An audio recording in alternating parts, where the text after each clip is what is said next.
রাহিমিন আল্লাহ তাআলা এই মুদ্দেশের মধ্যে আমাদের অনেকের আব্বা দুনিয়াতে নাই, আম্মা জান দুনিয়াতে নাই। আল্লাহ তাআলা আমাদের আত্মীয় স্বজন যারা অন্ধকার কবর শুয়ে আছে প্রত্যেকের কবরটা বেহেশতের বাগান বানায়া দাও। দুনিয়া আছে তাদের নেক আর এক করা তৌফিক করে দাও ইয়া রাব্বুল আলামিন। আল্লাহ তাআলা যাকে কেন্দ্র করে আজকে জায়গার মধ্যে আমরা জমায়েত হয়েছি, আল্লাহ আমরা দেখছি কোরআনে কারিমে তেলাওয়াত করছি, খতমে ইউনূস আদায় করেছি।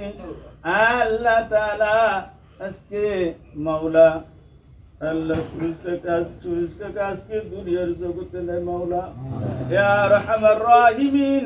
আল্লাহ এই বাড়িতে চিরদিনের জন্য বিদায় হয়ে গেছে আল্লাহ ইয়া রাব্বুল আলামিন। আল্লাহ উনার দুনিয়া থাকার অবস্থার মধ্যে প্রত্যেকটি মানুষের কাজের মধ্যে বিপদ আপদের মধ্যে ঝাঁপায়ে পড়েছিল। আল্লাহ এই এলাকার প্রত্যেকটি ঘরের খবর নিয়েছে মাওলা ইয়া আরহামার রাহিমিন।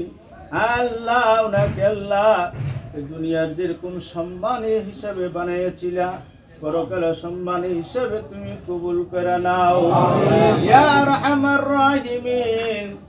আল্লাহ এই বাড়ি থেকে আর কোনো দিন আসবে না মাওলা ইয়া আরহামার রাহিমিন। আল্লাহ তাদের বায়াতের মধ্যে সবাই চলে গিয়েছে, আল্লাহ একমাত্র মোহন কাছে মাওলা আল্লাহ উনাকে দীর্ঘ লম্বা হায়াত দান করে দিও, মানুষের সেবা হিসেবে তুমি কবুল করে নাও ইয়া আল্লাহ। মানুষের বিপদ আপদের মধ্যে আল্লাহ উনাকে তুমি কবুল করে নাও।